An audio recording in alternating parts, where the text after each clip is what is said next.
Assalamualaikum warahmatullahi wabarakatuh.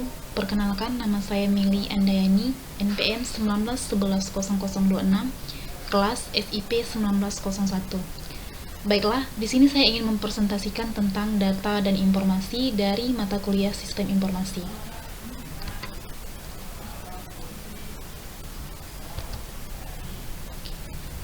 Data dan informasi. Yang pertama, pengertian data. Data adalah sesuatu yang belum mempunyai arti bagi penerimanya dan masih memerlukan adanya suatu pengolahan.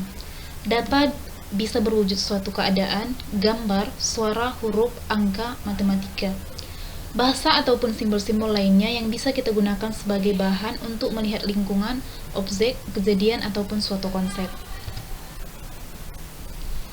2. Pengertian informasi. Informasi adalah sejumlah data yang telah diolah melalui pengolahan data dalam rangka menguji tingkat kebenarannya dan ketercapaiannya sesuai kebutuhan. Sedangkan data merupakan bahan mentahnya. Adapun 3 hal penting yang harus diperhatikan dari informasi yaitu: A. Informasi merupakan hasil pengolahan data, B. Memberikan makna, dan C. Bermanfaat. Baiklah, ciri-ciri informasi yang berkualitas menurut MC Leod 1997 yaitu: yang pertama, akurat. Akurat artinya informasi mencerminkan keadaan sebenarnya. Selanjutnya, tepat waktu.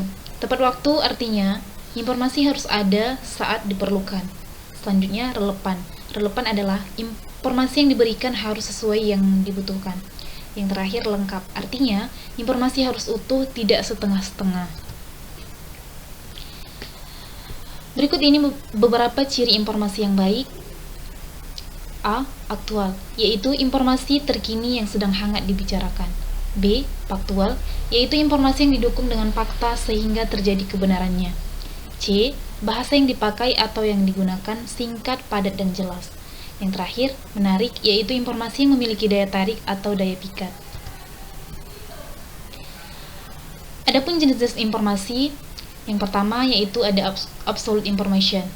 Absolute information ini adalah pohonnya informasi, yaitu jenis informasi yang disajikan dengan suatu jaminan dan tidak membutuhkan penjelasan lebih lanjut.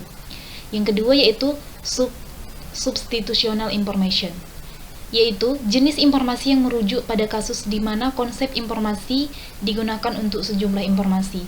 Dalam pengertian ini, informasi kadangkala digantikan dengan istilah komunikasi. Yang ketiga yaitu philosophic information, yaitu informasi yang berkaitan dengan konsep-konsep yang menghubungkan informasi pada pengetahuan dan kebijakan. Keempat yaitu subjective information. Subjective information ini adalah jenis informasi yang berkaitan dengan perasaan dan informasi manusia.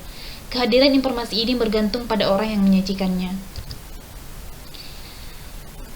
Selanjutnya, yang kelima, objective information.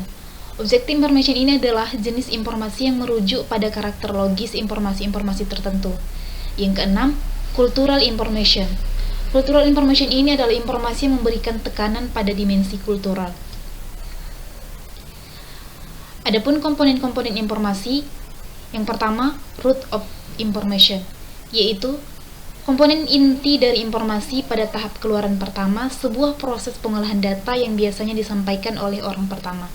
Yang kedua yaitu bar of information. Bar of information ini merupakan badan atau batangnya dari informasi yang disajikan dan memerlukan informasi pendukung agar informasi inti dapat diketahui secara utuh.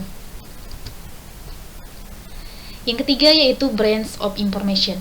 Branch of information ini adalah informasi yang dapat dipahami apabila informasi sebelumnya telah dipahami. Misalnya, ketika kita membaca glosarium atau indeks, ketika membaca sebuah buku. Yang keempat yaitu stage of information, yaitu komponen informasi yang sederhana dari cabang informasi.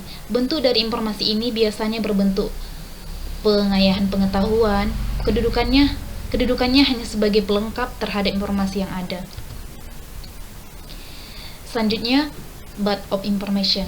Part of information ini adalah komponen informasi yang sifatnya semi mikro namun sangat dibutuhkan, sehingga di waktu mendatang informasi ini akan berkembang dan dicari orang.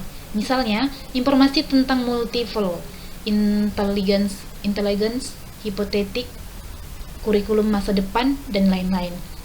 Yang keenam yaitu Lab of Information. Lab of Information ini yaitu informasi pelindung untuk menjelaskan kondisi dan situasi ketika informasi itu muncul ke permukaan, seperti informasi tentang perkiraan cuaca, perkiraan kemarau panjang, perkiraan gempa atau gerhana matahari atau bulan.